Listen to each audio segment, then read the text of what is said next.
Good morning, everybody, as you're joining. We have our session this morning with Japeth Muny'woki. A very interesting session. We get asked a lot from our customers. If we look at, some of the briefs that have come through over the years, an awful lot comes in around investing in Africa. I mean, it's obviously exciting, right? We all want to know about it. We all want to know about it for our customers sometimes as well. There's customer events that are being put on, and there's always interest around what's going on in our continent. What's the latest? How should we be looking at it? How should we be approaching it? Whether it's a strategy for today, for tomorrow, for next year, and what kind of speakers have we got, and are they knowledgeable? And I think Japeth has spent most of his working career, if not all of it, focusing on the African continent in various ways, whether it's topics that are ESG related, whether it's forming global partnerships, and working out investment strategies from a B2B perspective, B2C perspective. He's invested a lot of time and is very passionate about it. We have other speakers as well, like Tebia Kalafeng, who talks about brand Africa, and I think Japeth is kind of like in a similar stable. It's what the focus is.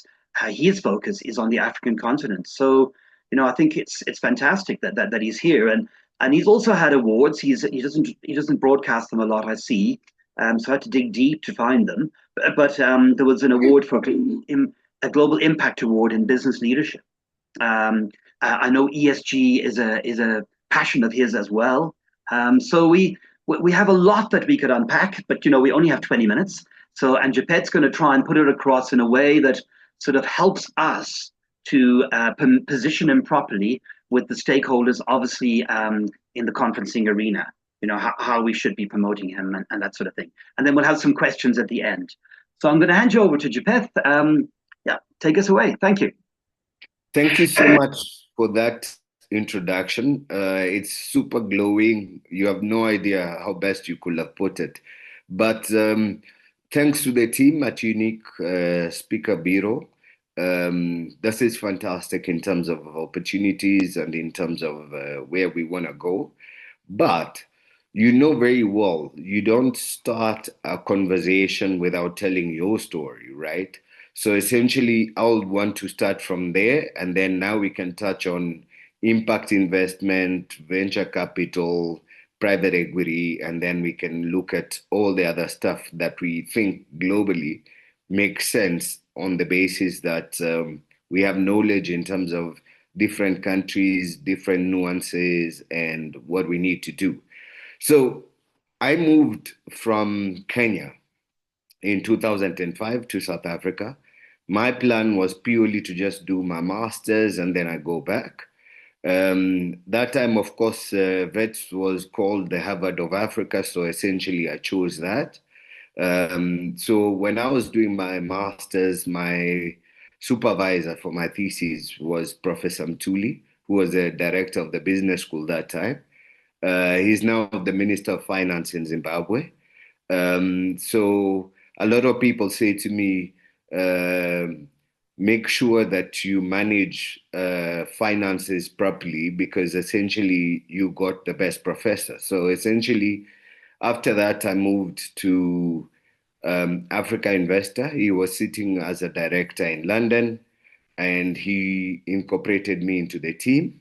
And that time we were looking at Africa investments in that we had a lot of investors that didn't want to have portfolio managers in the continent. So we got analysts, we got portfolio managers, we did all the rebalancing, the maintenance, indices, which were basically bespoke. And then from there, I joined Securities Africa as AMD. We had a small private equity fund, which was 50 million. We had a listed equities fund that was 30 million. Then after that, I joined Bernard Jacobs Millet as head of Africa when they were listed on the JSE until they delisted in 2010 when the company was actually bought over by Renaissance Capital out of Russia. Then I started Goodson Capital Partners essentially what we wanted to do was be an African investment boutique house that focuses purely on Africa. Of course, we have global partners, which I'll talk about just now, but we wanted to do listings. We corporate sponsors on the Johannesburg Stock Exchange, A2X, Cape Town Stock Exchange, we're waiting for approval. Nairobi Stock Exchange, we full members. Out of the whole entire country, we're one of the 14. Then we went into divestitures, mergers, acquisitions, and of course, we do also capital raising, which is debt and equity. So essentially, we raise capital for companies that are looking for money. We're looking to acquire other businesses, looking to grow in the continent in terms of regional expansion. So that's where our B2B comes in, B2C comes in as well, because essentially we're able to do business pathfinding. And then after that, we went into student accommodation with Angus. So we did Ghana, we tried in Zambia, we tried in Kenya, South Africa, of course, we were big time. And then now we're looking to actually do a listing that's under properties, student accommodation. So essentially, we will do student accommodation, affordable housing, and we're going to do um, another listing, which is mining as well. So essentially, business wise, we have goods and capital, then we have goods and properties. Under property one is student accommodation, property two is shopping centers, property three is hospital and hotels. And then Trans African Energy and Power, we involved in that we do EPC, in that it's solar, wind, gas, and waste to energy. So that's where our partners come in. So we have China, we have um, India, which is Steam Equipment out of India. Steam Equipment, as you know, are the guys that did Kutile, the power plant. So essentially, we involved in that as well. And then we have goods and facilities, which is basically a facilities management business that covers your plumbers, cleaners, electricians, and security. And then goods and asset management, we set it up in 2015. We were ambitious in that we wanted to manage our own money. It's only now that we've applied for a Cat 2 license, Cat 2A license for a hedge fund. Our plan there is to be able to get pension money, and we've spoken to all the pension funds. So that's us in terms of a business. Now, in terms of venture capital, we involved in the venture capital ecosystem. So we involved in Box Commerce, which you know very well is the biggest marketplace currently, run by Standard Bank, run by MTN, run by Safaricom. We now moving into Indonesia because Indonesia has 900 million people. So essentially, we're looking at ecosystems that have bigger populations. That's on venture capital. In terms of private equity, we're looking at opportunities that are basically able to give us multiples of 3 times, but we want to be able to exit between 5 to 7 years, and then we grow those businesses. Now, in terms of impact, we look at what you call ESG. So it's basically ethical businesses. So we don't touch alcohol, we don't touch tobacco. So essentially, it's on that basis that we look at that. Social impact in terms of employment, especially your Gen Zs right now, because they're very, very clever, in my view. And then, of course, governance in terms of making sure that you comply with your King 4. Uh, but that's us in terms of a business.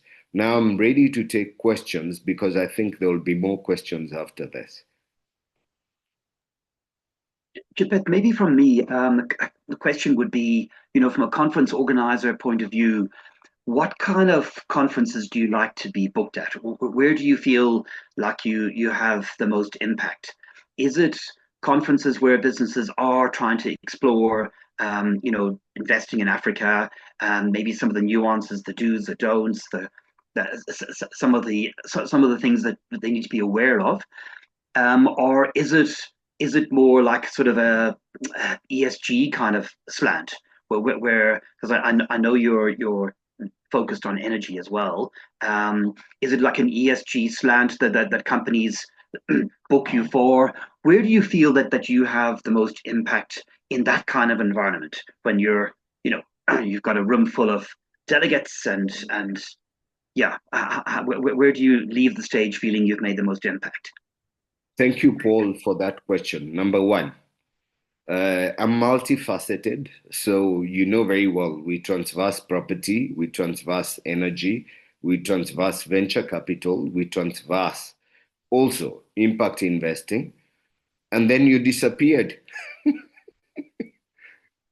I dropped my pen. Sorry. Yes, you disappeared. So we multifaceted. So I'll repeat again for your benefit.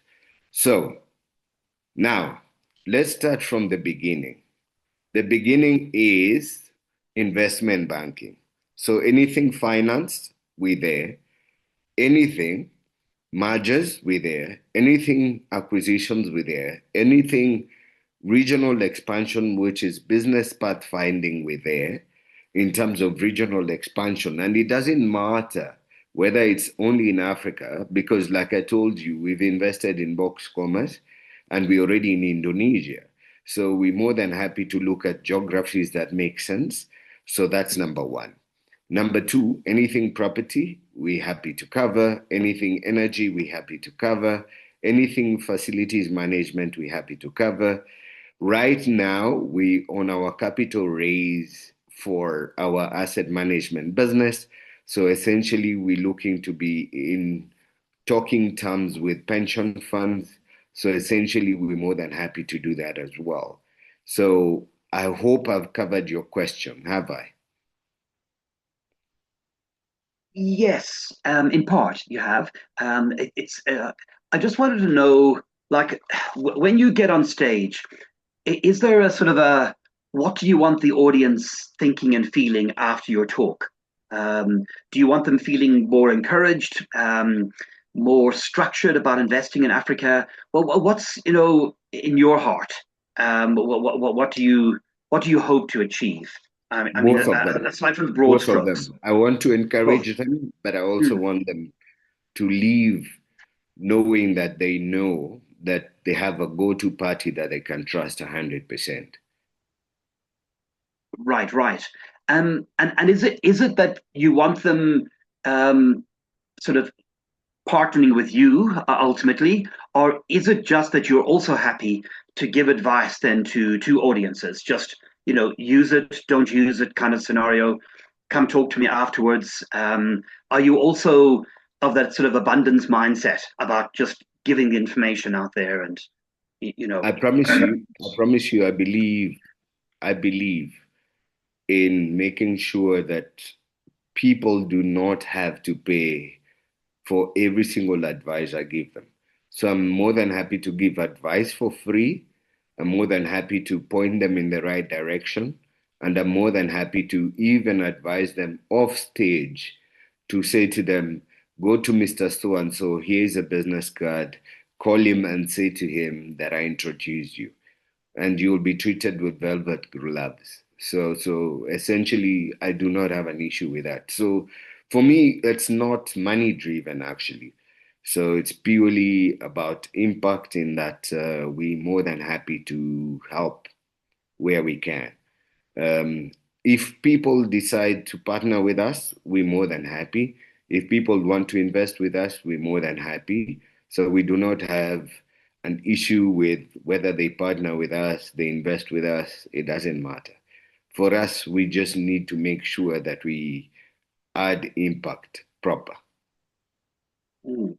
Fantastic. I mean, that's really encouraging to see companies and people like you, Japeth, that are out there. Because I mean, the continent is an exciting place, right? The people in our continent, Tebe Kalafeng talks about it very fondly. About despite a lot of adversities in some countries in Africa, people continue to thrive, not just survive.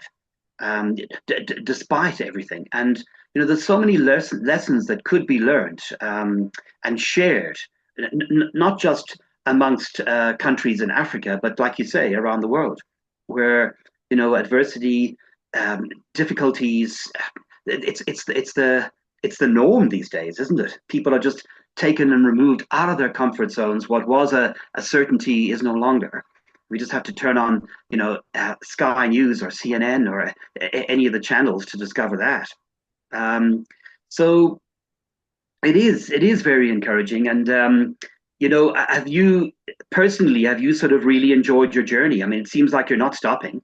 You're very focused. And have you personally found it quite rewarding doing business in the African continent? Totally, number one. And you need to choose the countries and the sectors properly and your business partners. Because remember, one of my biggest mentors, he said to me, don't worry about the deal, worry about the partner. Mhm. So don't Right. worry about the deal, worry about the partner. So for us, we only worried about the partner that we work with, number one. Number two, Mhm. it's super rewarding. And number three, Warren Buffett said he's only going to retire when he dies. So I'll retire when I'm 150. Gotcha, gotcha. But isn't that fantastic? I mean that you've got that kind of passion, and that yeah, you don't see it stopping anytime soon. That's for sure. Yeah, but remember very well, the money comes as a by the way. You just enjoy the journey. So Yes. we're here for the journey and we're here for impact. We're here to add value. We're here to basically change the narrative of the continent because essentially the biggest problem has always been we don't tell our stories properly. So our stories are told by other people. But if we tell our story properly, then we'll be sorted. Then we'll be solid. Then we'll be knowing that we can grow. Right now, the biggest problem is that you change a life a day at a time. That's what matters. And have you got a story to tell us this morning? Anything that comes to mind, or anything that was close to your heart? Any experience that you've had on the continent that you feel would be interesting in terms of anything really that inspired you to keep on working, Um, to do. I think my best sort of story was a business out of Nigeria. And this business was actually managed by a guy that started from very humble beginnings. And he started as a driver to Ndangote. And then he ended up owning what you call daughter ships for oil business. Now he's in the energy business. And that was a very inspiring story because the guy never went to school, but he just listens to advice. He's so clever in that he has intuitive vision on things. So when you sit with him, you can come with your PhDs, whatever, but he listens. And that's a difference in that there's a lot of those people in the continent that actually never did formal school and they're in business and they're visionary and they're building uh, businesses that are changing lives and creating employment.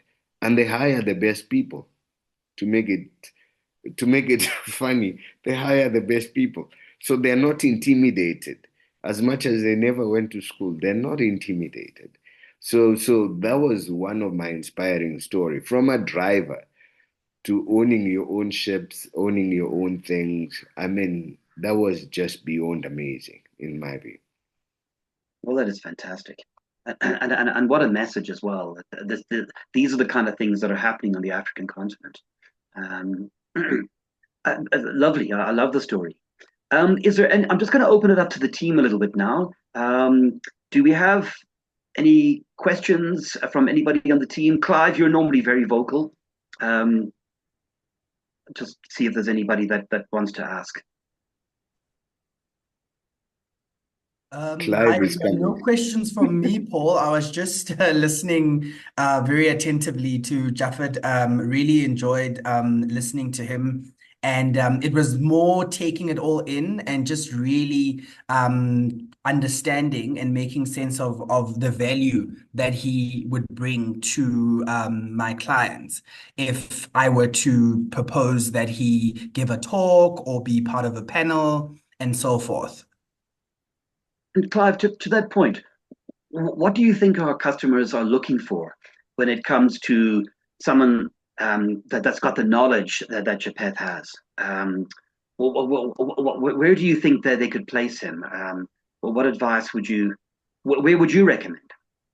Yeah, Um, I think certainly, there's a lot of, I mean, he speaks a lot about advice. He speaks a lot about, he's got a lot of knowledge in terms of what's happening in Africa, investment in Africa.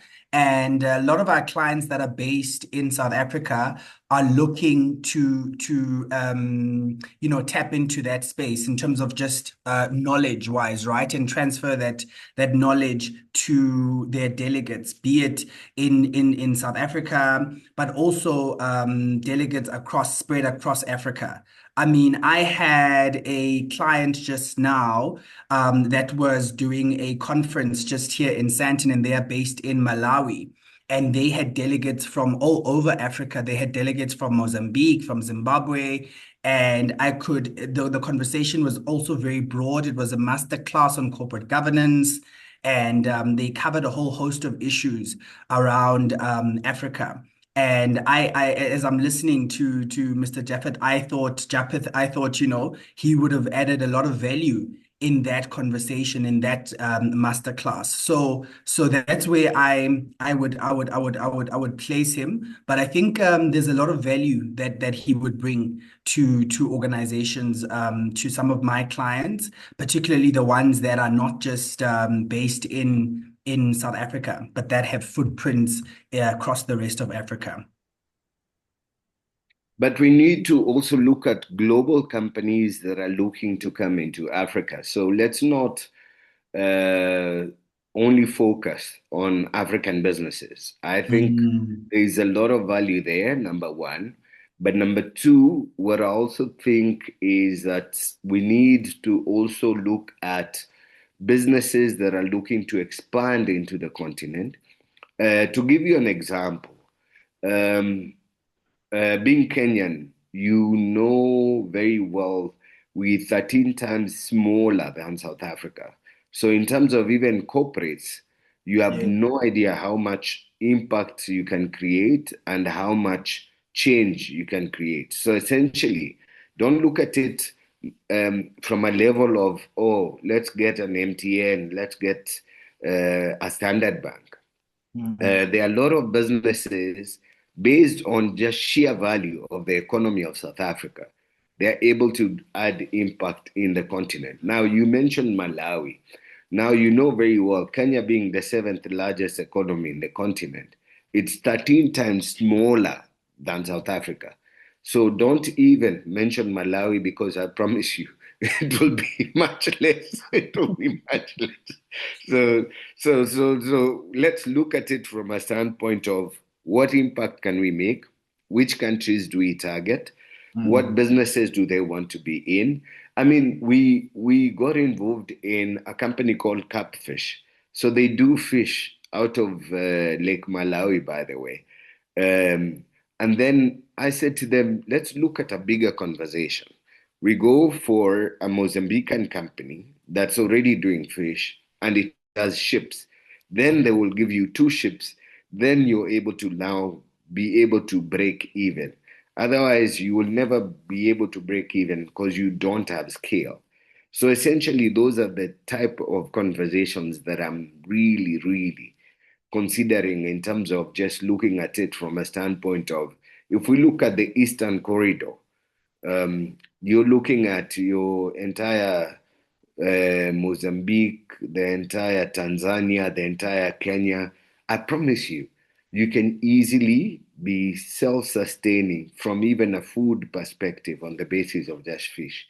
So yeah, so for me, it's about game changers. Did I answer your question? Yes, yes, yes. No, no, no. You did definitely. If I don't have a speaking engagement from you tomorrow, I'll take a personal view. The pressure is on. I take it. So Paul, please make sure by afternoon I get an email. Got it. I love the focus. Um, Excellent. So I'm waiting for the other questions because I really need to engage today. Uh, Kathy, over to you. I don't have any questions and I don't see any in the chat. so basically, you're telling me two things. One, I was super clear and everything was understood by everyone, or I was losing everyone in the entire conversation to a point where they're like, no questions. So Well, which one is it? No, I think it's the let's first one. yeah, and maybe should we So. hear from Melissa as well? Melissa, do you have any sort of questions for Japeth in terms of positioning him now, with your front facing, as he explained things clearly? Have you got questions? Thank you so much, Paul. Japeth, thank you very much. It was very insightful.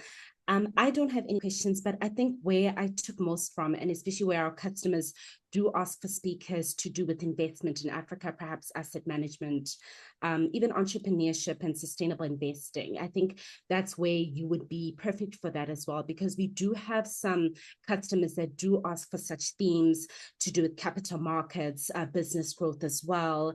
So Japeth, I think I'd be extremely interested in hearing more from you in those briefs as well. And certainly when customers do have such briefs, I will be sure to reach out. But everything was extremely clear. Thank you very much for shedding the light on how structuring across Africa would be and how we could extend that impact across other continents as well. So I'm perfectly clear, Japeth. Once again, thank you very much for that insightful keynote. No, you're welcome. Number one. Number two, what I think is that we need to be a bit more aggressive in that we start talking to clients properly in terms of where is Africa placed, where we're gonna go in terms of a future. Because remember, the biggest problem we have in South Africa right now is that there is no currency hedge. So a lot of the businesses are looking for markets where they're able to invest in and be having that as a rand hedge. So essentially, we have already, like for example, when you look at countries like Angola, fuel is coming up in 2027. So that will be a currency hedge, number one. But number two, there's a lot of supply chain businesses that will benefit from there, especially even businesses that can finance um, supply chain processes, including women owned businesses. Because essentially, when you look at even South Africa, by the way, they're already focusing on supply chain at the moment. But then you're losing the focus in terms of there are other countries that benefit from manufacturing. Because remember, all those equipment will be manufactured from here. When you drive in South Africa, you are able to see a lot of those businesses that are up and running, but then ecosystem wise, locally, they've saturated the market in terms of market share. So essentially, we need to start looking outside. And like I said, we also need to look globally because essentially, you can't exist as only Africa when you can actually be able to play on efficiencies globally. So that's my closing comment. Thanks, Melissa, for just making sure that I remember that point. And before you go, Ngiyabulisa. Japeth, Peter is also on the call, and Sorry. he's actually from Ngiyasizwa. Kenya. So he sort of heads up our East and West Africa regions. Maybe I just want to just check in with Peter if he's got anything to sort of to add before we go. Peter, are you there? Yes, Japeth, I am. Thanks a lot. Okay. Number one, are we going for Maandamano tomorrow? I don't think so. I'm in SA. Oh, you're in SA. Okay. Yeah. Okay. Okay. Yeah, no, thanks. In terms of, no, on my side, I don't really have anything. I have someone I'm speaking to who just recently asked about corporate governance. I'll get a better brief from them, an understanding of a clear understanding of what they're looking for, and maybe we can discuss some more around that. No problem. Me, I'm ready anytime. Okay. You don't have pressure. It's only Clive that has pressure. Okay. Well, thank you very much, Japeth. I don't think anybody's got any more questions.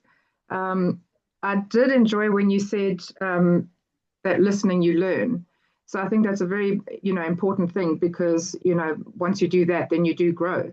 And I think also to get Africa on the map is quite important because we do have a lot of things we can offer and, things that are right on our doorsteps. And we just need to get those out. So the help that you're giving is definitely something we can benefit from. Yes. So we also do American depository receipts. So I remember, Paul, you mentioned that you were doing a conference in New York at some point, and then you already have London. So we're more than happy to speak in those conferences about the same. Awesome. Well, thanks everybody for joining us, and I hope you have learned a lot from it. And next week we'll have Casper Olofsson on the call, and I hope you can join us.